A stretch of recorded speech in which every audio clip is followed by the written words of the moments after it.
Então, agora, o padre Vilmar Barreto vai fazer uso da tribuna para tratar dos aspectos antropológicos da vida.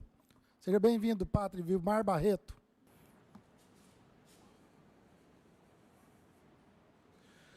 Prezados senhores, senhoras presentes nessa audiência pública, e a todos que estão assistindo pelas redes sociais, aos padres, ao vereador Cleber Moraes e a todos também que compõem a mesa. O que se espera de um sacerdote é que se limite os comentários nos estudos da teologia. Por mais que eu discorde que os embasamentos teológicos são limitados, hoje quero dirigir-me a todos através de uma análise antropológica seguida de uma lei moral natural. O Brasil, terra de Santa Cruz, onde a terra se tornou situação de morte, os santos são martirizados pelo silêncio e a cruz ao que nos basta e resta, nos lança em um dramático cenário em que já não se sabe ao certo quem é a pessoa humana e quais os valores adornam esta pessoa, que redundantemente também é humana.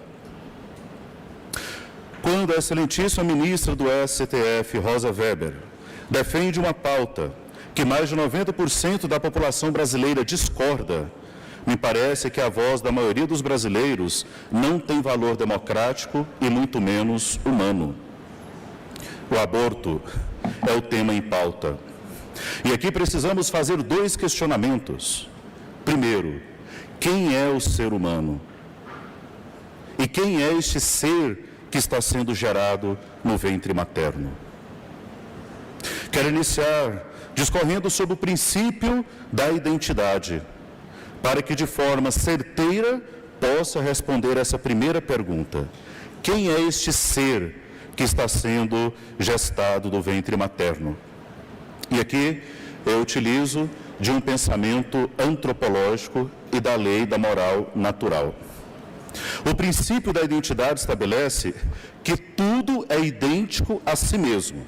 Isto é, se eu pego o enunciado de uma lógica e digo que A é A, então, desde o seu início até o seu fim, o que eu falo de A, ele vai findar como A, não pode ter uma mudança. É claro, se eu disser que A for B, então houve uma mudança naquilo que é essencialmente, né? Então, para ficar mais fácil, se nós temos dois elementos, se eu tenho um elemento, o início desse elemento é A, ele não pode terminar o início do elemento B, né? Não se pode pensar que de uma mulher, na capacidade dela de gestar, que vai vir uma criança, não pode vir uma outra coisa que não seja criança, facilitando o princípio da identidade. Traduzindo o enunciado na perspectiva do ser humano, dedos de mãos e pés, todos os órgãos internos se formam até o fim do mês, quando o feto mede 14 centímetros. Quarto ponto. O feto agora recebe o nome de neonato, isto é, a transição de um feto para o recém-nascido, mais carinhosamente chamado o bebê, aquele que nasceu. Uma argumentação sobre esse quarto ponto. Perdoe-me por vezes o argumento circular, mas é necessário entender que o princípio da identidade defende, em sua estrutura lógica, que se chamamos de zigoto, embrião e feto, agora nós chamamos de recém-nascido. Não há diferença. A diferença é o desenvolvimento, que é contínuo na nossa vida. Mas é o ser. Estamos falando do mesmo ser. Quinto ponto. O recém-nascido continua sua fase de desenvolvimento físico, psíquico, passando pela infância, adolescência, juventude, fase adulta e velhice. Me perdoe a redundância, me perdoe o argumento circular.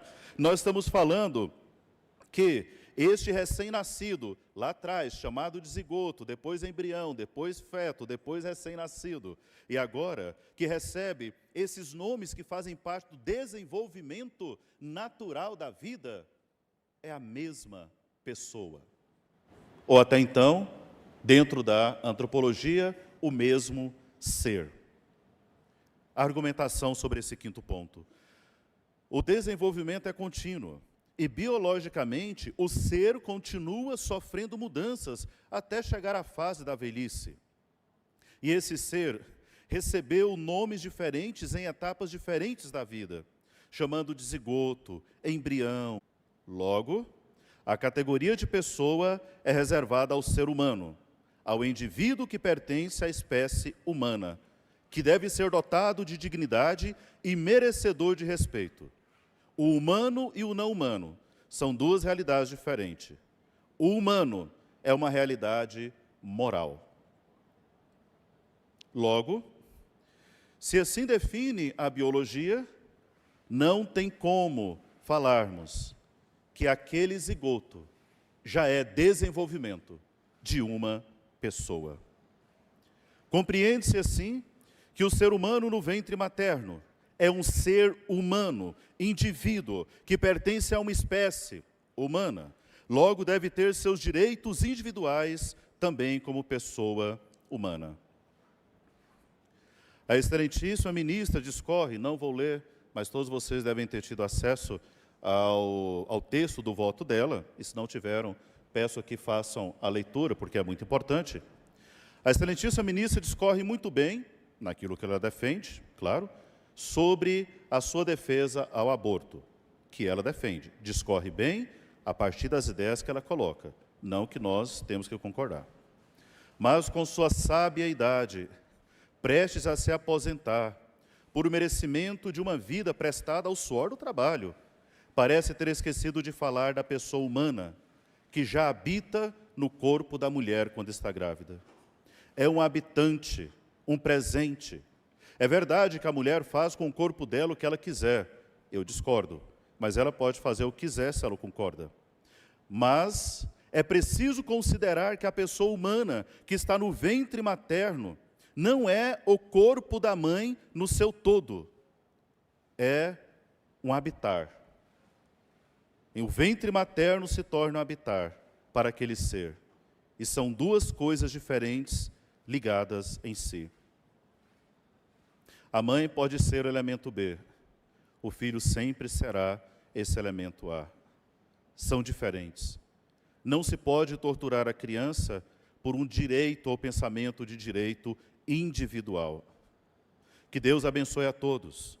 Eu rezo pela conversão da ministra e de tantas outras pessoas que pensam que o poder da caneta vale mais que o poder do nosso Deus Todo-Poderoso.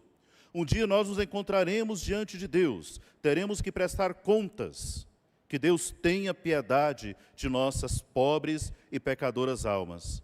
Para a ministra e para todos aqueles que concordam, agradeço a Deus por estarem vivos, para falar sobre a matança dessas crianças.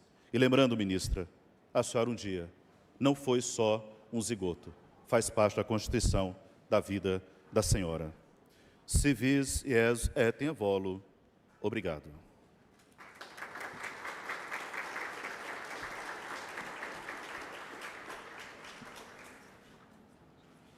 Olha, eu ministro palestras sobre o tema aborto há 27 anos, desde 1996, mas sempre abordando o aspecto religioso, científico,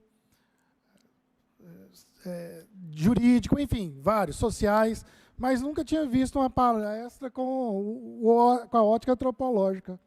Achei fantástica, simplesmente fantástica. Isso é bom para a gente ir se municiando ainda mais de informações para poder estar